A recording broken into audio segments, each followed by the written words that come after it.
The moment my mother's number appeared on my phone screen, I knew my carefully constructed world was about to shatter. 20 years of silence, and she chose to call on the day of the Excellence in Industry Awards. Perfect timing, as always. I am Sylvia and have spent the last 2 decades building something from nothing. My office, located on the 32nd floor of Midtown Manhattan, is a daily reminder of how far I've come from that terrified 18-year-old, pregnant with twins and dumped by the one person who should have been by her side. Miss Lawson, your speech is ready for review, said CLA, poking her head into the door of my office. Her usually cheerful expression faltered at the sight of my face. Too well. I turned my phone face down. I'm just ignoring it, CLA. Nothing I can't handle. The event starts in 3 hours. Jonathan is already there overseeing the setup, CLA noted. Oh, and your twins called. They're going to surprise you by coming to the ceremony. A smile broke my tension.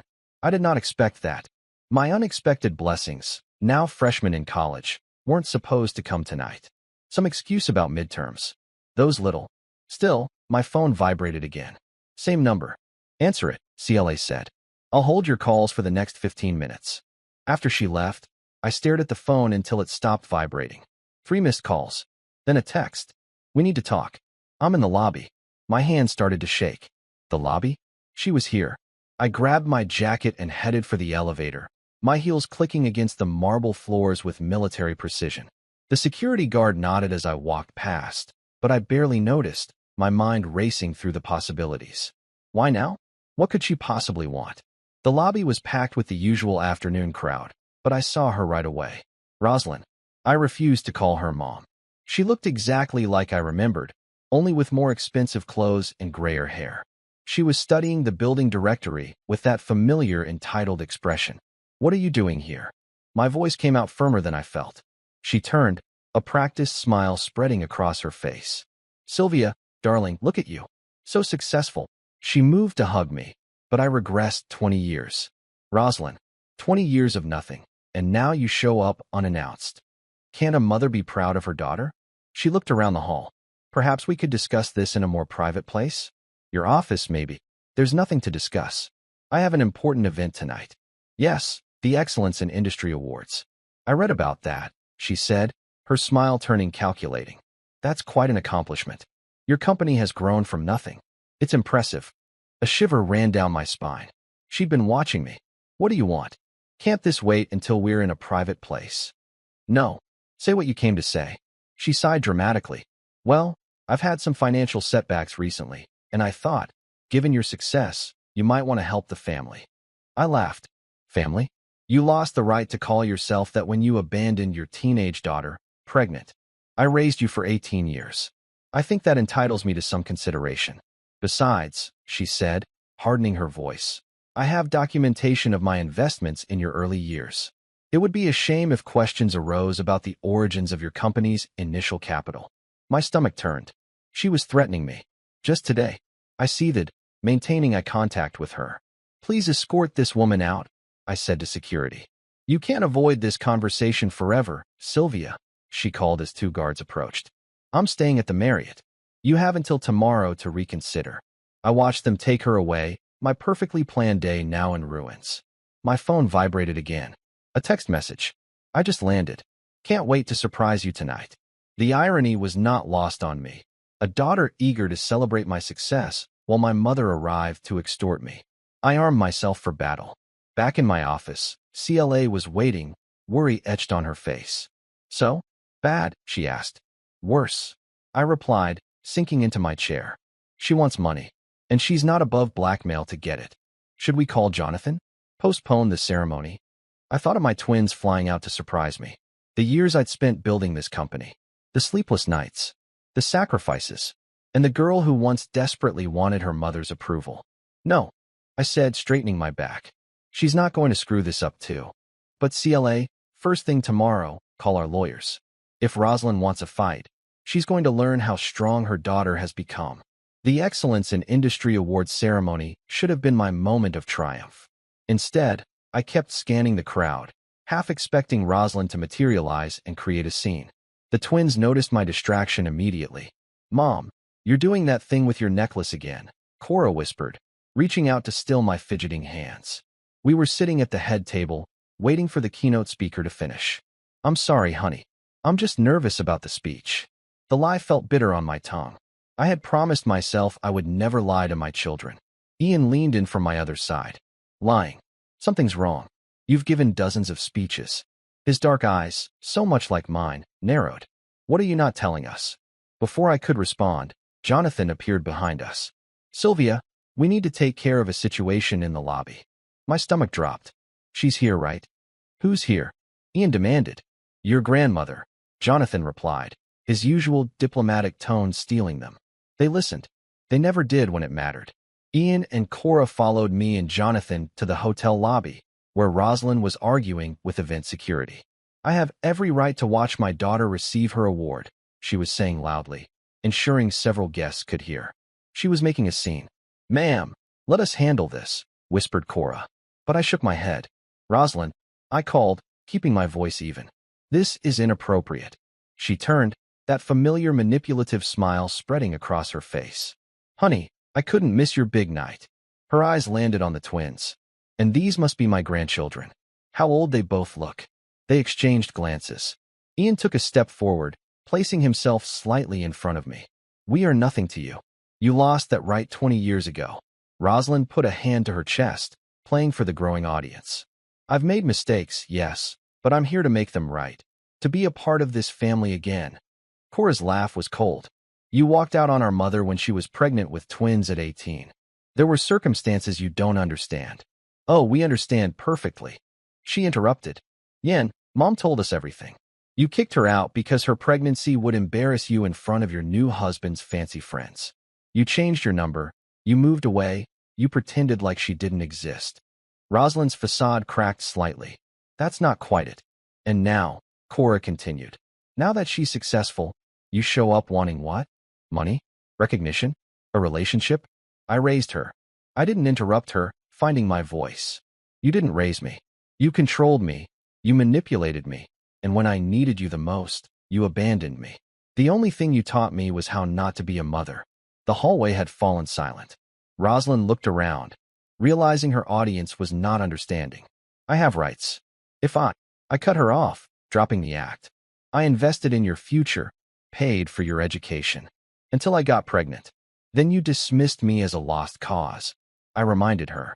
"Of all I've accomplished, I did it despite you, not thanks to you." "We'll see." She reached into her purse and pulled out an envelope. "I have proof of my financial contributions. Maybe your investors would be interested." Yen snatched the envelope from her hands. "You mean this?" She started to tear it up into pieces. "I guess you'll need a better crowbar." "Security," yelled Jonathan. "Please get this woman out, and this time, make sure she doesn't come back." "You think you're better than me?" Rosalind's mask slipped completely as the guards approached. "I made you who you are." "No," Cora said firmly, taking my hand. "She made herself who she is, and she made us who we are. You're nothing to us." I watched as Rosalind's threats echoed through the hallway. The twins lingered close, their presence anchoring me. "Well," Jonathan said, breaking the tension, "I think they're about to announce the Excellence in Industry Award for Innovation in Technology. Come on." I looked at my kids, my real family, and felt a surge of emotion. "I need to rewrite my acceptance speech," I admitted. "I think I finally know what I want to say." "It's about time," he smiled, putting an arm around my shoulders. "But please, don't make us cry in public." "I make no promises," I replied, walking back to the ceremony with my head held high. Rosalind could have haunted me, but instead, she reminded me how far I'd come and who had been by my side along the way. The morning after the award ceremony, I found myself going through an old storage box I hadn't opened in years. The twins sat cross-legged on my office floor, sifting through faded photographs and paperwork. "Mom, is that you?" Cora held up a wrinkled Polaroid of a teenager in an oversized sweater, trying to hide a tiny pregnant belly. 18 and terrified, I confirmed, taking the picture. "That was taken the day before he kicked me out." Yen picked up a crumpled envelope. "What is this?" I didn't start, but he'd already pulled out the contents, a handful of bad checks and a handwritten note. "Don't contact me again. You made your choice." Yen's voice was shaking with anger. "She wrote this to you? When you were pregnant with us?" A knock on the door saved me from answering. Claire walked in, looking serious. Excuse me, sorry to interrupt, but Rosalind is in the building again. She somehow got past security using a visitor pass from another company. Of course she did, I murmured. Jonathan is entertaining her. I stood up, straightening my jacket. Kids, stay here. She's not going to get in, they said in unison. The walk to the conference room felt like marching into battle.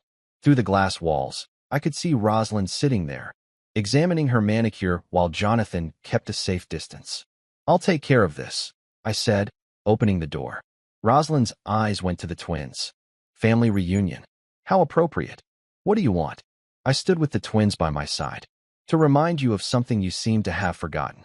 She pulled out her phone, tapped it a couple of times, and slid it across the table. Do you remember this place? The picture showed a small medical clinic. My heart stopped. What's up with that? My voice sounded distant. That's where I took you for your first prenatal appointment. Where I paid the deposit for your medical care, she said, her smile turning predatory. Before you decided to ruin it all by keeping them. You loved me. I couldn't finish the sentence. I gave you options, Rosalind said. Very expensive options. Options that would have preserved your future. Instead, you chose this. She gestured vaguely toward the twins. Yin stepped forward, but Cora grabbed his arm. Let me finish digging his grave, he whispered. I have receipts, Rosalind continued. Proof of every penny I invested in you. By my calculations, with interest, you owe me close to $500,000. I started laughing. I couldn't help it. That's what this is about. Money. It's about what's fair. I loved you. I sacrificed everything for you. I didn't interrupt her. You sacrificed me for everything else. Your reputation. Your new marriage. Your social standing. I pulled out my phone. And since we're talking about receipts, I played the recording of last night's confrontation in the hotel lobby. Her threats. Her admission of attempted blackmail. Extortion is still illegal last time I checked, Jonathan added softly. Rosalind paled. You recorded me. I record every possible threat to my company's security, I replied. Standard procedure. No, you wouldn't dare use that against your mother. Look at me. I leaned forward. This is what's going to happen. You're going to leave. You're going to lock yourself out. If you ever try to contact me or my kids again, this recording is going to every media outlet in town. You can't. I can. And I will. And just to be clear, I pulled out my checkbook, quickly wrote, and threw it at her. Here's $500,000. Consider every imaginary debt paid. We're done. She looked at the check, then at me. This doesn't change anything. I'm still your mother. No, said Cora in a loud voice. You're just the woman that gave birth to her. There's a difference. Security is waiting outside, Jonathan added, opening the door. Rosalind stood up, grabbing the check. You'll regret this, Sylvia.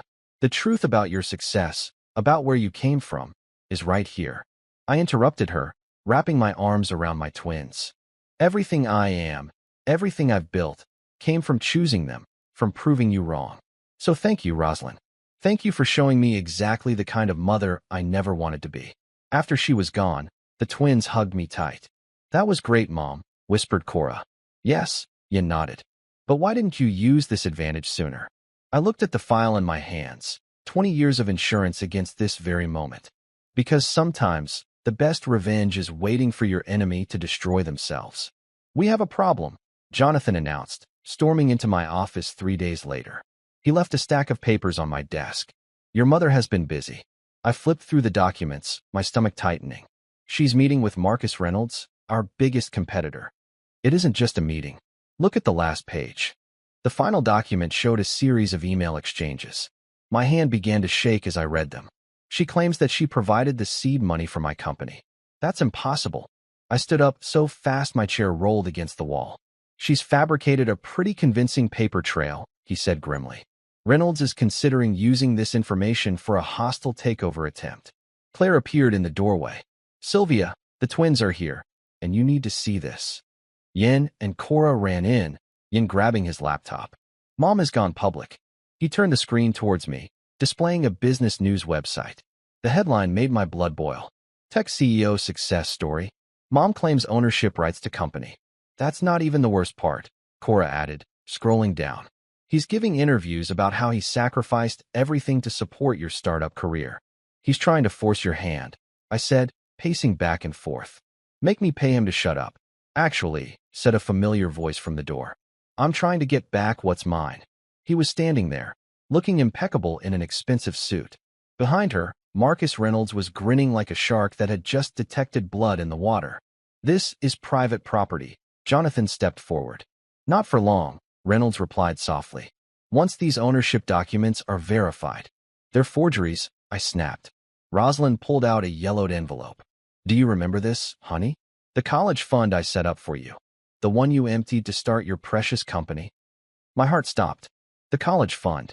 The only thing I had tried to forget. That money was mine, I said carefully. You gave it to me on my 18th birthday. She replied, under duress. When you threatened to reveal certain family secrets to your stepfather. The twins looked at me questioningly. I'd never told them this part of the story. You want to talk about secrets, Rosalind? I walked over. Like, why did you create that fund? Where did that money come from? Her smile faltered slightly. Mom. Cora touched my arm. What's going on? Her grandmother didn't set up that college fund out of motherly love, I said without looking away from Rosalind. She set it up to hide money from her first divorce, money she embezzled from her ex-husband's company. Reynolds' shark smile disappeared. Is this true? Of course not, Rosalind laughed, but it sounded hollow. She's desperate, I said. I have proof. Every transaction, every transfer. I found the papers when I was cleaning out her house after she kicked me out. That's why she gave me the money so easily, because she knew I could prove where it came from. You're bluffing, she whispered. I walked over to my desk, pulled a thick file out of the bottom drawer, and put it all away. I've been waiting 20 years for you to try something like this. Reynolds walked away from Rosalind. I think we're done here. Marcus, wait. She walked over to him, but he was already heading for the door. You didn't think I'd be prepared? I asked quietly. You taught me well. Always remember, keep the upper hand. Always have a plan B. This isn't over, she hissed. Actually, objected Jonathan, it is. Our lawyers, they're filing a defamation suit right now. Those false statements you made to the press are going to cost you. You can't prove they're false. Yes, we can, he said. We talked. We found your old accountant. He's very talkative these days, especially since his retirement. Rosalind's serene facade completely cracked. Security is going up, Claire announced from the doorway. Should I have Miss Lawson escorted out, or would she rather leave with her dignity intact? For a moment, Rosalind stood there, looking older and smaller than I'd ever seen her. Then she straightened her back, adjusted her designer handbag, and turned to leave. You're going to regret this, she said over her shoulder. I didn't answer. I won, but I think she will. After she left, the twins hugged me tight. That was great, Mom, Cora whispered. Yes, nodded Yin. Okay, but why didn't you use this advantage before? I looked at the file in my hands. Years of insurance against this very moment. Because sometimes, the best revenge is to wait. As we discussed our counterattack, I smiled, feeling more energized than I had in days. Oh yeah, I said. Cora stormed into my home office, laptop in hand, Yin right behind her. You won't believe what we found. I looked up from the legal documents I had been going through. It was Saturday morning, but we had all been working around the clock since Rosalind's last attack. Remember you said Rosalind remarried right after she kicked you out? Yin pulled up a chair. Well, we did some research on her new family. I put the papers aside, intrigued by their enthusiasm. She's done this before. Cora turned her laptop towards me. 3 times, the screen showed a series of news articles spanning the last 20 years, each with Rosalind under slightly different names, involved in various financial disputes. Look at the pattern, Yin pointed out. She marries rich men, usually with grown children, then somehow gains control of the family assets. And suddenly, there's a massive family breakup. Her current husband, Cora added, is Richard Esterlin. My eyes went wide. The property developer? And guess who's been quietly selling off his assets without his knowledge? Yin smiled. A knock at the door interrupted us. Jonathan walked in, looking unusually animated. You have to see this, he said, turning on the TV in my office. The news channel showed Richard Esterlin himself standing outside his office building, surrounded by reporters. Allegations of unauthorized property sales and funds mismanagement flashed across the screen. I've filed for divorce and am fully cooperating with the investigation, he declared. Holy, I whispered. That's not all, Jonathan said. The children. Richard's contacted our attorneys. They want to talk. Within hours, My living room had become a makeshift war room. Richard's 3 adult children sat across from us, sharing stories that felt eerily familiar.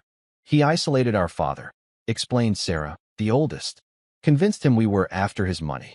Sounds familiar, I muttered. Then she started managing his finances, added Michael, the middle child. Said she was protecting the family legacy. But you caught her. Thanks to you. Lisa, the youngest, smiled.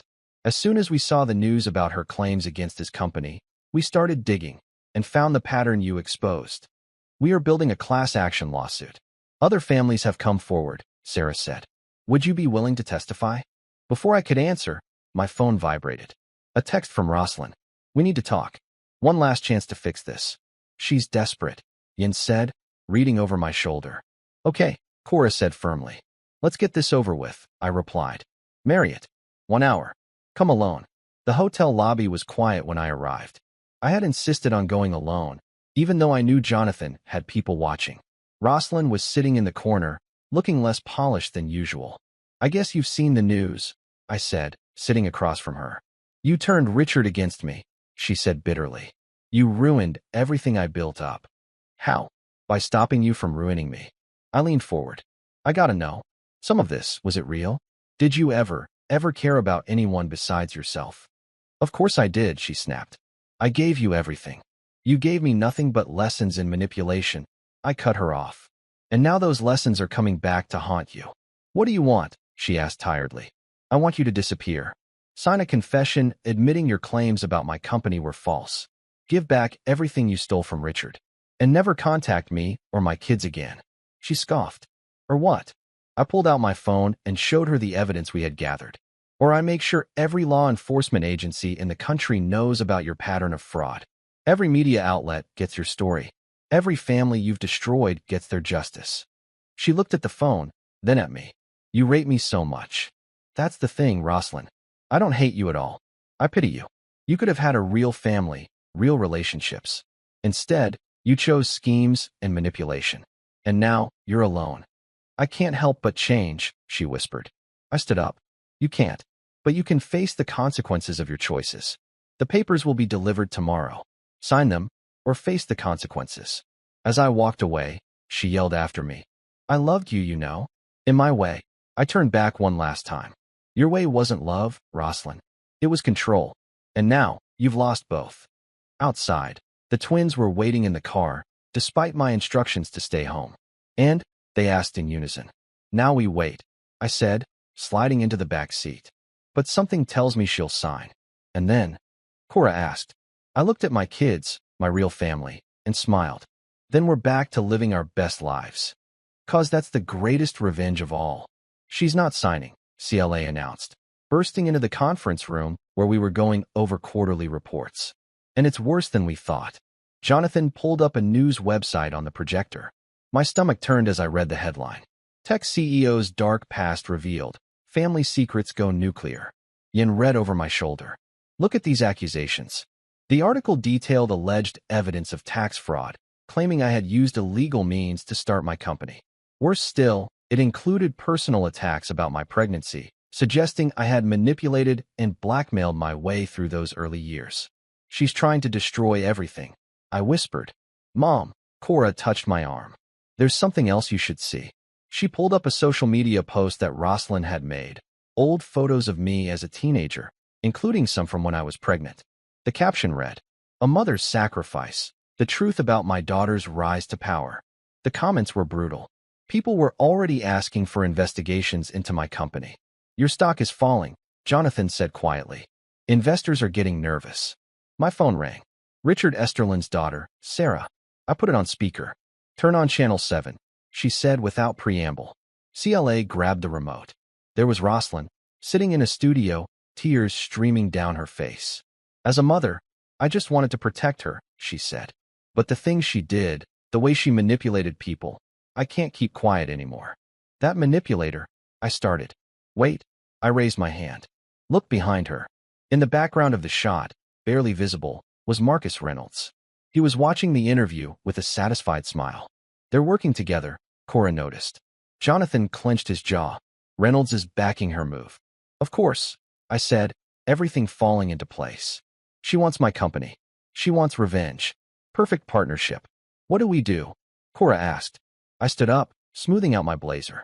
Whatever you can find about Reynolds' recent business dealings. The children. We're already on it. Yin interrupted, typing furiously on his laptop. I found something interesting about RE's recent acquisitions. They all follow a similar pattern to Rosalind's schemes.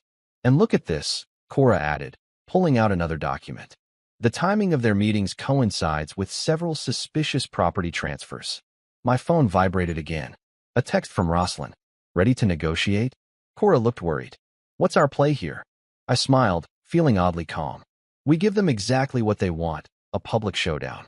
The next morning, I walked into the same studio where Rosalind had given her tearful performance.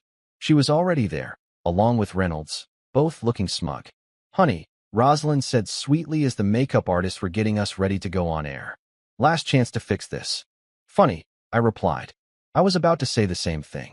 The red light came on. The host introduced us, recapping the controversy. Rosalind launched into her well-rehearsed story about my alleged misdeeds.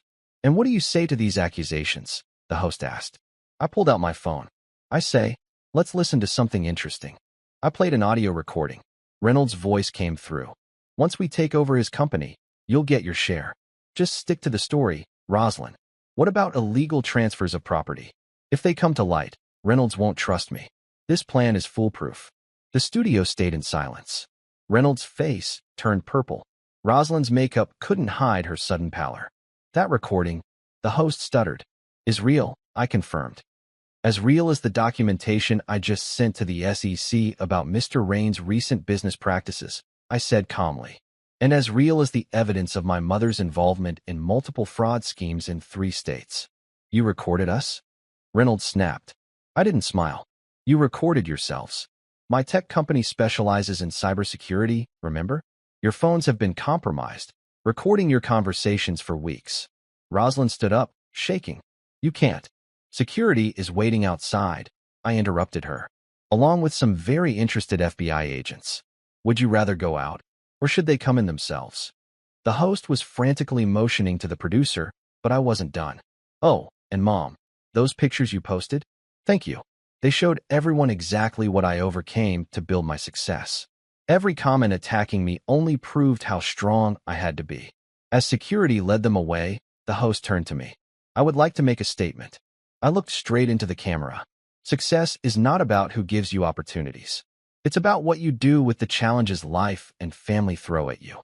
The real family supports you. They don't try to bring you down for profit. The light went out. Cora came running in with updates on the stock price, which was already recovering. But all I could think about was my twins watching from home, watching their mother finally closing this chapter of her life. The courthouse steps were packed with reporters when I got to the hearing. It had been 3 weeks since the showdown in the television studio, and now it was time to face the consequences. All of us. Miss Lawson, reporters were shouting, some commenting about their mother's plea deal. I kept walking, Jonathan and the twins beside me. Inside, the courtroom was already packed. Richard Esterlin and his sons were sitting in the front row, nodding as we passed.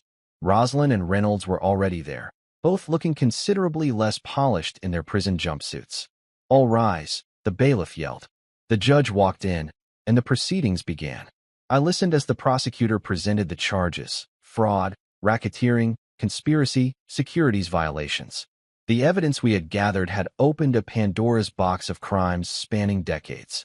The defendants have agreed to plead guilty to all charges, the prosecutor announced, in exchange for their cooperation in the ongoing investigations. Rosalind turned around, her eyes meeting mine. For the first time, I saw something real in them, fear. Before accepting these guilty pleas, the judge said, I understand that the primary victim would like to make a statement. I stood up, smoothing down my dress. I am sorry, I said. But today, I am not here to talk about the past. I am here to talk about justice, not only for myself, but for every family that these defendants have destroyed with their schemes. I turned to look at them directly. Mr. Reynolds thought that he could use my mother's bitterness against me. Instead, he exposed his criminal empire. And Mom, Rosalind, you thought you could destroy what I built, but you forgot something important. And what is that? Rosalind asked, her voice barely audible. You taught me to keep receipts, I smiled. Every manipulation, every scheme, I learned by watching you. The difference is that I use those lessons to protect myself and others, not to destroy them. The judge leaned forward. What do you ask for in terms of sentencing? The maximum allowed, I said firmly. Not for vengeance, but for protection. These defendants have shown they will not stop unless forced. They have hurt too many families, destroyed too many lives. Reynolds' attorney jumped up. Your Honor, my client. Save yourself, the judge interrupted him. I have reviewed the evidence. The plea agreement stands, with maximum sentences. He turned to Rosalind and Reynolds. You both will have plenty of time to reflect on your decisions. As the bailiffs led them away, Rosalind yelled, Sylvia, please. Goodbye, Mom, I said quietly. I hope you find peace. Outside, the reporters were waiting again. This time I paused. Miss Lawson, how do you feel about the sentencing? I felt Cora come up beside me. Today, it's not about feelings, I replied. It's about accountability, about proving that success built on the destruction of others will eventually crumble. And what about your mother? Will you ever forgive her? I paused, considering. Forgiveness is not about excusing actions. It's about freeing yourself from the weight of anger. I looked at the cameras. So yes, I forgive you. For my good, not for yours. Mom, whispered Cora. Mira, Richard Sterling, and his children approached. Sarah stepped forward first. Thank you, she said simply. For helping us expose the truth, we should thank you, I replied. Your bravery in coming forward made this possible. Richard cleared his throat. We are organizing a support group for families affected by similar situations. Would you consider speaking at our first meeting? I looked at my twins. I saw them nodding encouragingly. I would feel honored.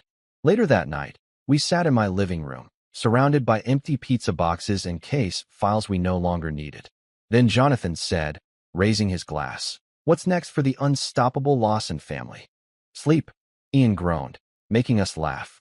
Actually, I said, pulling out my laptop, I've been thinking. We've learned a lot about how vulnerable families can be to manipulation and fraud. Maybe it's time to use that knowledge. What do you mean? Cora asked. I'm thinking about creating a foundation, something to help protect families, provide resources, legal support. Turn all this pain into something positive. The Phoenix Foundation, suggested Cora, because you rose from the ashes of what he did to you. We rose. I corrected, hugging them both. And we're going to help others rise too. As my family discussed plans for the foundation, I realized something profound. Rosalind had tried to write my story as a tragedy. Instead, she had helped create a legacy of strength, resilience, and hope. Sometimes, the best revenge isn't about getting even. It's about getting better. The Phoenix Foundation's inaugural event filled the hotel ballroom with survivors and their families. As I watched Sarah Esterlin conclude her powerful speech on recovering from family fraud, my phone vibrated with a call from a family prison number. I declined the call, as I had every week since the sentencing. It keeps calling? Cora asked, adjusting the foundation banner behind the podium. Every Wednesday at 6, I answered. Like clockwork. Ladies and gentlemen, Jonathan announced from the stage. Please welcome our founder, Sylvia. The applause felt different this time. Not the polite corporate recognition I was used to, but something warmer, more personal. These people understood my journey because they had lived their versions of it. When my mother reappeared, I began, for the first time in my life. I thought she was coming to destroy everything I had built. Instead, she showed me what needed to be built. The audience leaned forward, many nodding in recognition. We all have stories of betrayal by family members who chose greed over love. But those stories don't define us. What defines us is what we choose to do with our pain. A movement in the back of the room caught my attention. Richard Sterling had arrived with his youngest daughter, Lisa. They were supporting an elderly woman I recognized from the case files, another of Reynolds' victims. The Phoenix Foundation is not just about preventing fraud, I continued. It's about redefining family. Sometimes, family is who we choose, who supports us when biological ties fail. Ian appeared at the side of the stage, giving me a thumbs up. He had just finished setting up our new online support network, connecting survivors across the country. Today, we announce our legal defense fund, I said firmly. No one should face these battles alone. No one should have to choose between justice and bankruptcy. The doors opened again. Marcus Reynolds' ex-wife walked in with her children, all standing in quiet solidarity as Phoenix Foundation supporters. But most importantly, I said, my voice growing stronger, we're here to remind everyone that your worth is not determined by those who failed you. It's determined by how you get back up, how you rebuild, and how you help others do the same. After the speech, during the reception, Cora ran up to me with her tablet. You need to see this. It was a news article. Rosalind Lawson tries to reform in prison. Personal transformation is teaching other inmates to recognize patterns of manipulation, Cora explained. The prison psychologist says she's making progress. I'm happy for her, I said seriously. But that chapter of my life is closed. Mom, Cora yelled. The Esterlin brothers want to discuss expanding the foundation's reach.